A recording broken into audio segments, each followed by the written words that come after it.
Hello magic buddies, स्वागत है आप सभी का मैजिक एजुकेशन पर। मैं हूं एसएम सर और आज आपके लिए लेके आया हूं इकोसिस्टम का पार्ट 2। इस चैप्टर में हम aquatic ecosystem, fresh water ecosystem, marine ecosystem, human activities responsible for the development of ecosystem, इन सभी टॉपिक्स के बारे में डिटेल में पढ़ेंगे।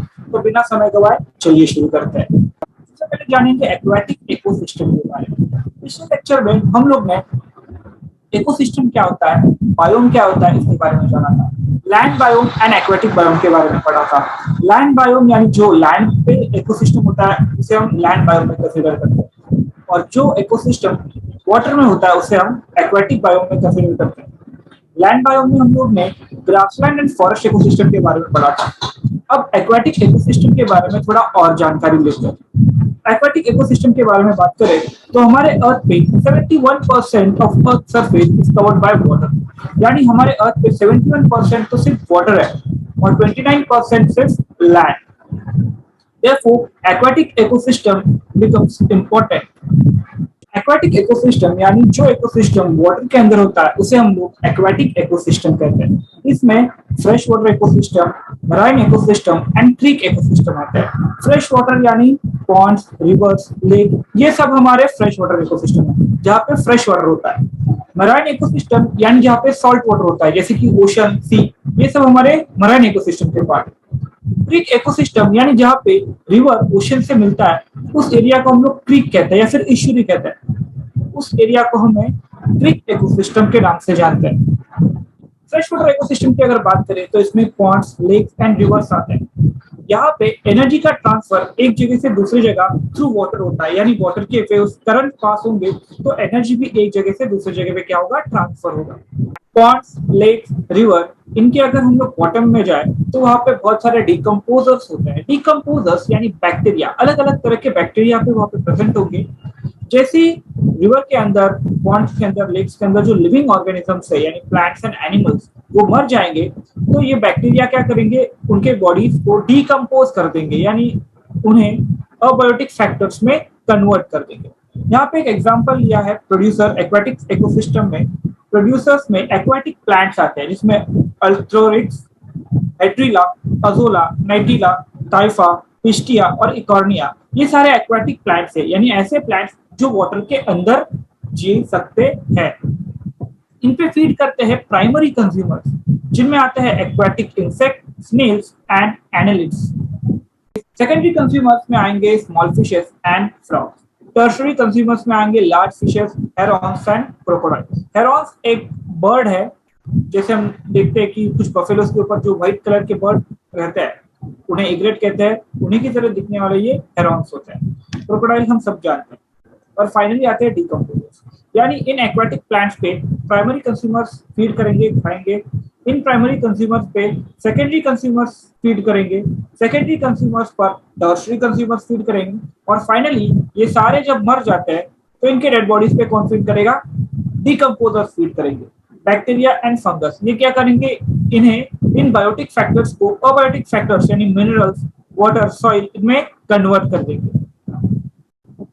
मराइन इकोसिस्टम की बात करें तो marine plant grow in the ecosystem. Shallow water contain small fishes, prawns feeding on algae. Marine ecosystem यानी सी वाटर, जहाँ पे सॉल्ट वाटर होता है, उस इकोसिस्टम को हम लोग कहते हैं मराइन इकोसिस्टम।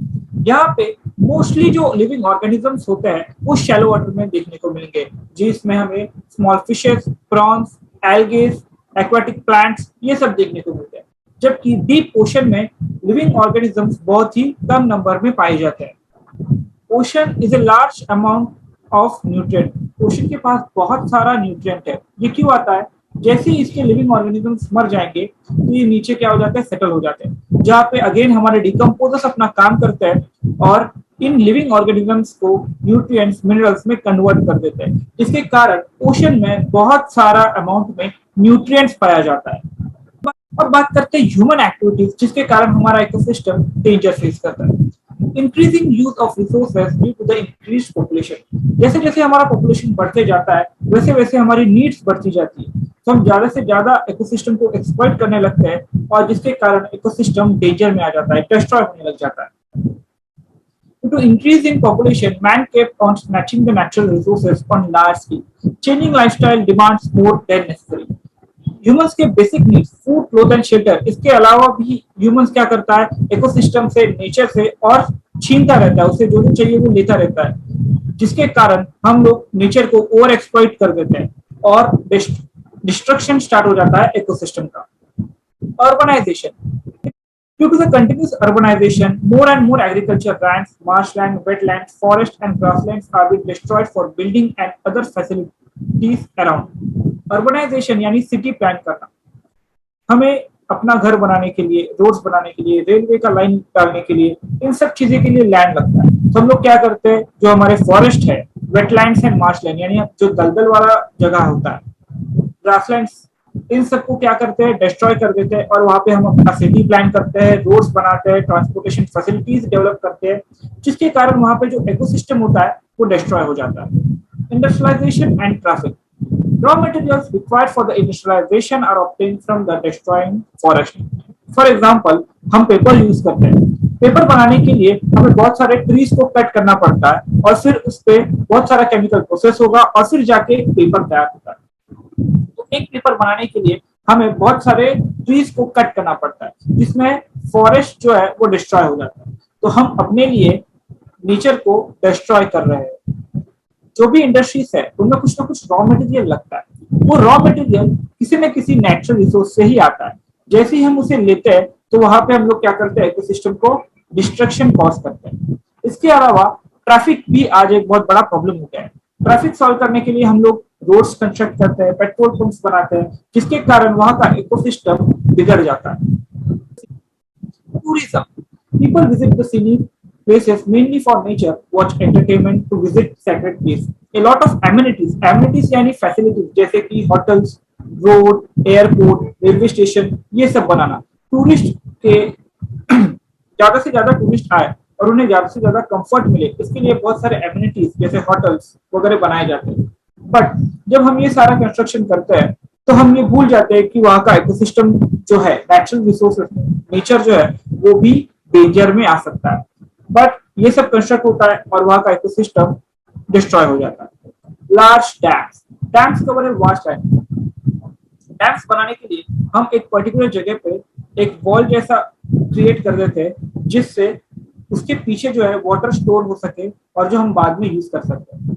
वैसे तो ह्यूमंस के लिए डैम्स एक अच्छा ऑप्शन है वाटर स्टोर करने के लिए, बट ये भी नेचर का डिस्ट्रक्शन कॉज करता है। कैसे? जैसे ही हम डैम्स कंस्ट्रक्ट करेंगे तो उसके पीछे तो वाटर स्टोर हो जाएगा, बट जो वाटर पहले फ्लो हो रहा था रिवर्स में, उस रिवर में वाटर लेवल डिक्रीज हो जाएगा, जिसके कारण वहां का एक्वाटिक सिस्टम क्या हो जाता है, डिस्टर्ब हो जाता है। इसीलिए लार्ज डैम्स भी नेचर को डिस्ट्रक्शन कॉज करते हैं। वॉर्स, दो कंट्रीज आपस में लड़ते हैं, रीजन कोई भी हो सकता है, लैंड के ऊपर से, वाटर रिसोर्सेज के ऊपर से, मिनरल रिसोर्सेज के ऊपर से, इन सारे रीजंस के कारण दो कंट्रीज में वॉर हो सकता है, जिसमें हेवी बॉम्बिंग होता है, एक्सप्लोशंस होते हैं, अटैक्स होते हैं एक दूसरे के ऊपर, जिसमें वहां का जो नेचर है वो डिस्ट्रॉय हो जाता है। और ये अगर डिस्ट्रॉय हो गया तो अल्टीमेटली ह्यूमंस को बहुत बड़े डेंजर का सामना करना पड़ सकता है। इसीलिए ये बहुत जरूरी है कि हम नेचर में एक बैलेंस बनाए रखें। हमें जितना जरूरत है हम सिर्फ उतना ही नेचर से लें और ज्यादा से ज्यादा ट्री प्लांट करें और इकोसिस्टम को प्रोटेक्ट करने की कोशिश करें। तो आज के लिए बस हम यही रुकते हैं। अगर आपको ये वीडियो अच्छा लगा तो इसे लाइक और कमेंट जरूर कीजिएगा। मैजिक एजुकेशन चैनल को सब्सक्राइब करना ना भूलिए। मिलते हैं अगले लेक्चर में।